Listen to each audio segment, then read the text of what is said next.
नमस्कार, मैं डॉक्टर अमितेश शर्मा। आप हमें संत कबीर विद्यापीठ पीजी कॉलेज के ऑफिशियल यूट्यूब चैनल पर देख रहे हैं। आज सिद्धार्थ विश्वविद्यालय ने अपने सेमेस्टर एग्ज़ाम की समय सारणी जारी कर दी है। 10 दिसंबर से यूजी और यूजी के एग्ज़ाम शुरू हो रहे हैं। उसके संदर्भ में मैं छात्रों को कुछ महत्वपूर्ण बातें बताना चाहता हूं, परीक्षा से संबंधित। आप लोग ध्यान से देखिएगा।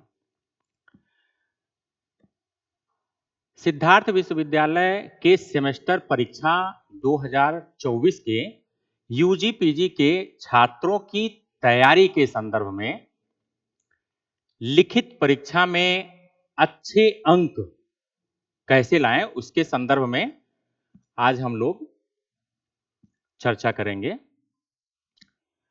कि अच्छी उत्तर पुस्तिका कैसे लिखें या अच्छी उत्तर पुस्तिका लिखने की कला क्या है, क्या मेन पॉइंट्स है। उन पॉइंट्स पर हम लोग चर्चा करेंगे ताकि एक एग्जामिनेशन हॉल में एक बेहतर कापी, अच्छी कापी लिखी जा सके, ताकि एग्जामिनर को वो कापी बहुत अच्छे से पसंद आए और वो अच्छे मार्क्स दे और आप 80-85% नंबर कम से कम प्राप्त कर सकें। इस संदर्भ में मैं ये क्लास लेकर आया हूं। चलिए शुरू करते हैं। सबसे पहला पॉइंट है इसमें हेडलाइंस।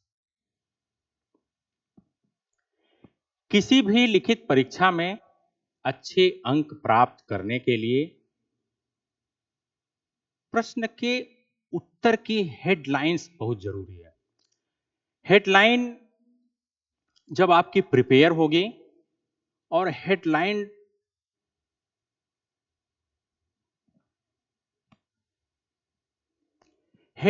हेडिंग डाल करके आप लिखेंगे तो वो कॉपी बहुत शानदार होगी, बहुत अच्छी होगी।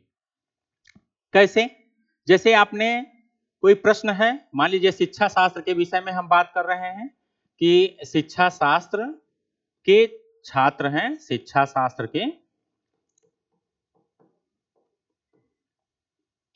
बीए के, एमए के, बीएड के और एमएड के शिक्षा शास्त्र के छात्र हैं। और मान लीजिए कि वो आदर्शवाद, शिक्षा में आदर्शवाद कोई प्रश्न आया और उसके विषय में उनको लिखना है। तो क्या है कि हेडलाइन याद होनी चाहिए कि हमने पहले लिखा अर्थ, आदर्शवाद का अर्थ, फिर लिखा हमने परिभाषा, फिर हमने लिखा उद्देश्य। तो है क्या कि अगर हम एक प्रश्न की हेडलाइन याद कर लें, अर्थ हुआ, परिभाषा हुआ, उद्देश्य हुआ, पाठ्यक्रम हुआ, शिक्षणविद हुआ, शिक्षक हुआ, छात्र हुआ, आदर्शवाद के गुण और दोष और मूल्यांकन, आप 5-6 पेज जो लिखना है आपको, उसको आप एक पेज में पॉइंट आउट कर लें, लिख लें उसको और उसको 3-4 बार पढ़ लें और उस प्रश्न को तब लिखेंगे तो आपकी स्पीड ज्यादा होगी, बेहतर स्पीड में लिखेंगे और ज्यादा कंटेंट आप लिख लेंगे। तो सबसे पहला पॉइंट यह है कि लिखित परीक्षा की तैयारी में सबसे पहले हेडलाइन, हेडिंग रटा होना चाहिए, पढ़ा होना चाहिए। अब उद्देश्य की हेडिंग है, उद्देश्य में भी मान लीजिए हेडिंग है कि व्यक्तित्व का उत्कर्ष एवं आत्मानुभूति, सांस्कृतिक विरासत की समृद्धि, अमर आदर्शों एवं मूल्यों की प्राप्ति, चेतना की पूर्ण दशा की प्राप्ति, पवित्र जीवन की प्राप्ति। आपको 6 हेडिंग आदर्शवाद की याद है, आप एकदम स्पीड में लिखेंगे और 2 पेज ऐसे ही लिख देंगे। तो हेडलाइन बहुत जरूरी है, हेडलाइन हमें याद होनी चाहिए। तो मेरा सुझाव है आप सभी छात्रों को कि अभी भी 6-7 दिन का समय है, सभी प्रश्नों की हेडलाइन बना लें और उसे रट लें। दूसरा है पैराग्राफ्स।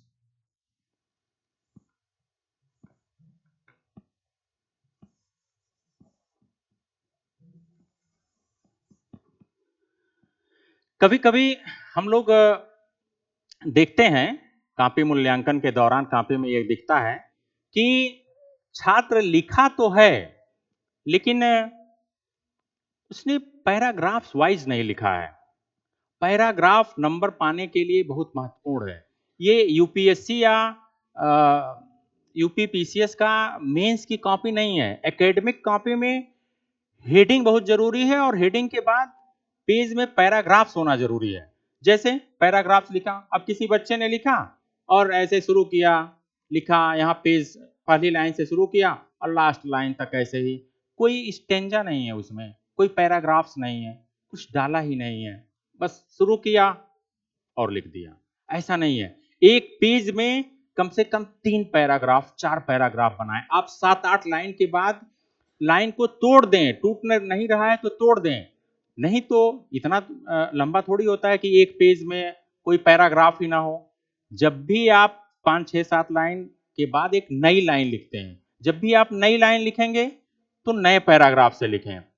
पैराग्राफ्स रहेगा तो एग्जामिनर प्रभावित होगा, बेहतर तरीके से वो नंबर देगा, अच्छा नंबर देगा। ठीक है, अगला पॉइंट है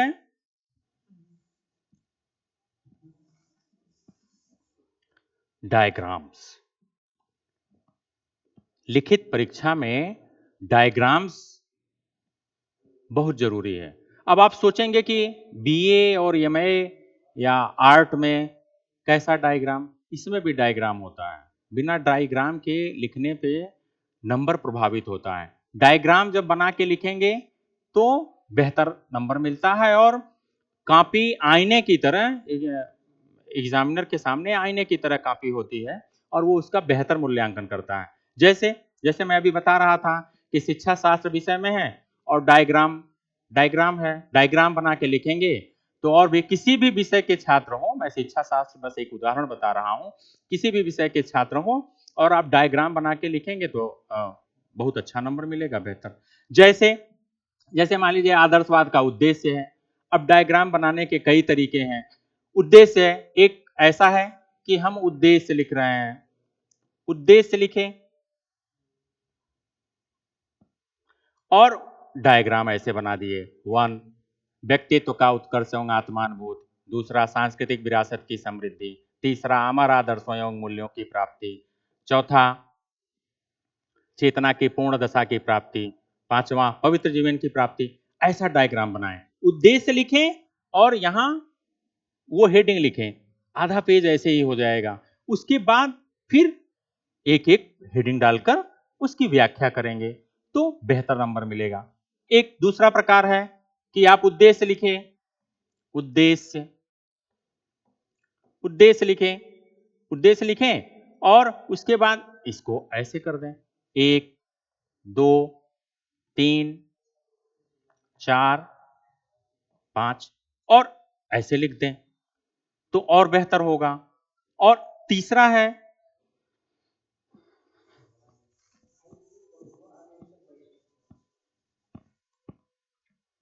उद्देश्य लिखें, उद्देश्य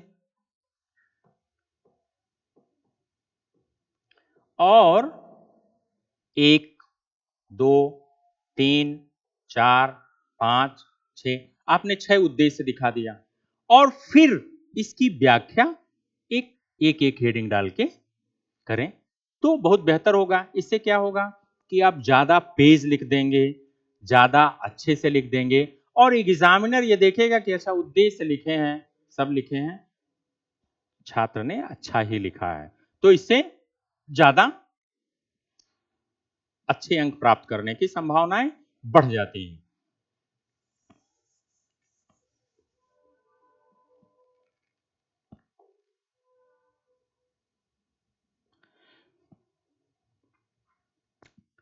अगला पॉइंट है 4 पॉइंट है मेन पॉइंट्स। कभी भी कॉपी लिखते समय, कोई भी कॉपी लिखी जाए लिखित परीक्षा में, मेन पॉइंट बहुत जरूरी है। जैसे आप टिप्पणी लिखते हैं, टिप्पणी है जैसे सिद्धार्थ विश्वविद्यालय के संदर्भ में, यूजी कक्षाओं के संदर्भ में अगर मैं बताऊं तो 5 टिप्पणियां आती हैं। 3 नंबर का होता है, तो ये हो गया 15 नंबर। अब जैसे टिप्पणी लिख रहे हैं, 1 पेज आपको लिखना है, तो निश्चित है कि एक पेज में 3, 4, 5 पॉइंट ऐसे होंगे जो एकदम सही आप लिखेंगे ही तो नंबर मिलेगा। और जब वो पॉइंट लिख रहे हैं तो उनको जो है उनको हाईलाइट कर दें। उन एक पेज में 3-4 जगह मेन पॉइंट्स लिखें और उसे हाईलाइट कर दें। एक ये चीज है। दूसरा है मेन पॉइंट्स, मतलब हेडिंग एकदम प्रिपेयर होना चाहिए, रेडी होना चाहिए, तैयार होना चाहिए। जैसे ही कोई प्रश्न आए उसकी हेडिंग आपको याद होनी चाहिए। हेडिंग निश्चित ही याद होनी चाहिए। जैसे ये शरीर है, स्केलेटन ढांचा, हड्डी का ढांचा है, फिर इसके ऊपर मांस है, डिजाइन है और बेहतर एक मानव दिखता है शरीर। ऐसे ही स्केलेटन, ऐसे ही मेंस एग्जाम में, मेंस की परीक्षा जो लिखित परीक्षा होती है उसमें हेडिंग बहुत जरूरी है। हेडिंग याद रहेगा तो आपके लिखने की स्पीड बेहतर होगी, अच्छी होगी और आप एकदम खूब स्पीड में लिखेंगे और बेहतर लिखेंगे और ज्यादा से ज्यादा लिखेंगे। आप 24-25 पेज लिख देंगे तो ऐसा होगा। ऐसे ही 2 पेज का कोई आंसर दे लिख रहे हैं तो 2 पेज में 4-5 जगह मेन पॉइंट्स हाईलाइट होना चाहिए। और उससे क्या होगा, उससे एग्जामिनर पर बेहतर प्रभाव पड़ेगा और वो अच्छा मूल्यांकन करेगा, बेहतर मूल्यांकन करेगा। अगला पॉइंट है टाइम डिस्ट्रीब्यूशन। ये तो एकेडमिक एग्जाम के लिखित परीक्षा के लिए, एकेडमिक एग्जाम में लिखित परीक्षा के लिए जो रिटन परीक्षा है, ये बेहतर, मतलब इसका प्रश्नों का टाइम का बंटवारा बहुत बेहतर होना चाहिए। नहीं तो जैसे 3 घंटे का पेपर है, 180 मिनट का है, 5 प्रश्न आते हैं, लगभग 35 मिनट पड़ता है, 175, एक टिप्पणी होता है। पता चलता है कि बच्चा पढ़ा है और उसने पहला दूसरा क्वेश्चन लिया और देखा कि मुझे बहुत आता है और लिखना उसमें वो टिप्पणी है, 1 पेज है और उसको लिख देता है वो 3 पेज। इसी तरह 5 नंबर के सवाल में 2 पेज लिखना है, 2 पेज वाला सवाल जो है उसे बहुत अच्छे तरीके से आता है, उसने उसको 4 पेज लिख दिया और लास्ट पहुंचते पहुंचते वो पता चलता है कि वो 20 नंबर उसने छोड़ दिया। तो 55 नंबर में एग्जामिनर कितना नंबर देगा? टाइम डिस्ट्रीब्यूशन प्रश्न के हिसाब से होना चाहिए। जैसे 35 मिनट में एक सवाल मुझे करने हैं, टिप्पणी के सवाल हैं, इसको विशेष रूप से आप लोग ध्यान से समझिए। टिप्पणी के सवाल हैं, वो 3 ही नंबर की एक टिप्पणी है, आपको तो उसको 1 पेज में ही लिखना है। यानी कि पहला जो प्रश्न है वो 5 पेज में, 5 प्रश्न है करने हैं, तो इसको 5 पेज में ही एक एक पेज में लिख देना है। 5 गुणे 1, एक पेज में एक टिप्पणी लिखनी है, 5 पेज में कर देनी है। और ये चूंकि ये 3 ही नंबर का है, एक तो 15 नंबर होता है, दूसरा है 5 नंबर का है और 4 सवाल करने हैं, तो उसको 2 पेज करिए। इससे क्या होगा कि आप 10 पेज में कर देंगे। और जो तीसरा जो लॉन्ग क्वेश्चन होता है जिसे एस्से टाइप बोलते हैं, 1000 शब्दों में लिखना होता है, तो 1000 शब्द को लिखना है तो उसको 4-5 पेज में लिखिए। जो कम लिखने वाले हैं वो 4 पेज में लिखें, जो थोड़ा सा और लिखने वाले हैं उसे 4.5 पेज में लिखें, बहुत ज्यादा लिखने वाले हैं 5 पेज में लिखें। तो ऐसे क्या होता है कि 2 सवाल लिखेंगे और 4 या 4.5 या 5 पेज में लिखेंगे तो 10 पेज में। तो इस तरह से क्या होगा कि 21-22 पेज में आप पूरा प्रश्न कर लेंगे और टोटल 75 नंबर को आप छू लेंगे। आप 75 नंबर का आंसर दे देंगे। जब आप 75 नंबर का आंसर देंगे, 75 नंबर जब आप लिख देंगे, तभी एग्जामिनर देखेगा कि बच्चा सब लिखा हुआ है। बढ़िया से लिखा हुआ है, संतुलित लिखा हुआ है, तब वो अच्छा नंबर दे देगा। सब पे नंबर की कोई कटौती नहीं होगी। एक प्रश्न उठाए और लॉन्ग क्वेश्चन किए और पता चला कि हम लिख रहे हैं और एक ही पेज को, लॉन्ग क्वेश्चन को 8 पेज लिख दिए, तो उससे कुछ नंबर देने की एक सीमाएं हैं, उन सीमाओं से बाहर जाके नंबर नहीं दिया जा सकता। इसलिए सभी बच्चों को सलाह है और सभी छात्र इस बात को जानते भी हैं कि हम कितना पेज लिख सकते हैं। हर छात्र को यह पता होता है। मैक्सिमम छात्र मिलते हैं और ये बताते हैं कि मैं लिख ही नहीं पाया। गलत बात है। छात्र को ये पता होता है, उसकी सीमाएं पता होती हैं कि वो कितना कितना पेज वो लिख सकता है। कुछ छात्र 20 से ही पेज लिख पाते हैं, कुछ छात्र उनसे भी अच्छे होते हैं, 22 पेज लिख पाते हैं, कुछ छात्र और उनसे अच्छे होते हैं, 26 पेज लिख पाते हैं। अगर कोई 26 पेज से ज्यादा भी लिख रहा है तो ये समझिए कि वो हेडिंग का भी डायग्राम बना के लिख रहा है। वो आधा आधा पेज का डायग्राम बना के लिख रहा है, तो वो बेहतर तरीके से वो 28-30 पेज लिख सकता है। लेकिन सबसे संतुलित अगर एकेडमिक में कहें तो 24-25 पेज में आप बहुत अच्छे से, बहुत अच्छा तरीके से पढ़ के, लिख के, याद करके सब कुछ अच्छा लिख देंगे और बहुत अच्छा नंबर पाएंगे। 75-80% से कम नहीं पाएंगे।